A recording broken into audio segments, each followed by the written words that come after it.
Hi! Today we're going to learn about u-substitution in calculus. Let's say we have to compute the integral of 5x over x squared plus 3 squared dx. So what do we have to do here? Well, here, because we can see that inside this part of the composite function, the derivative has a coefficient and an x. The derivative of this would just be 2x.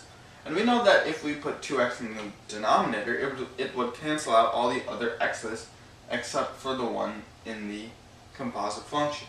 So if we just put the derivative next to it in the denominator, it would cancel out all the other x's except for the one in the composite function. So except for this part that we're going to substitute out for u. So let's see if we can use u-substitution when this happens. So we would have to u-substitute out x squared plus 3. So we say u is equal to x squared plus 3, meaning that du dx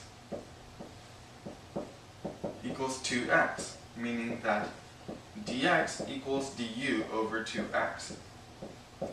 Then we have to plug in all our values of u and du, so we get this integral is equal to the integral of 5x over u squared times du over 2x. That's how the derivative gets in the denominator.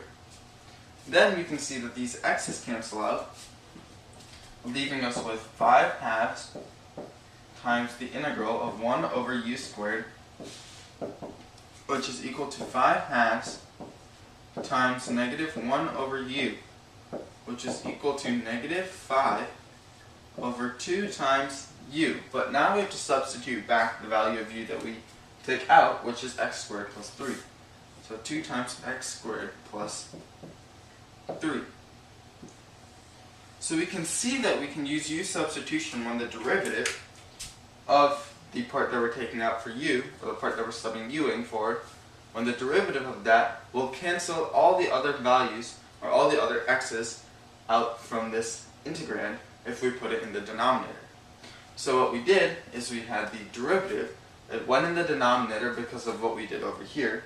So it went in the denominator, and then it canceled out all the other x's in the equation, or in the integrand, except for the part that we put out for u, because now that's not an x anymore. But also be careful, because if you have, let's say you sub out, you do u-substitution, and then you get the derivative as 1 over 2x, then that means that you would have dx be 2x over du, meaning that 2x would now be in the numerator.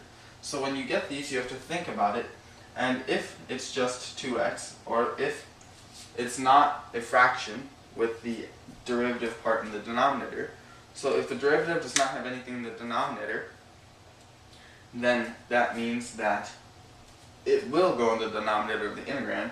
But if it is a fraction and the derivative is in the denominator, like 1 over 2x, then this 2x part, or just the denominator, will go into the numerator part of the integrand. And this was 2x. So today we learned about u-substitution and when it can be applied. Thank you for watching this video.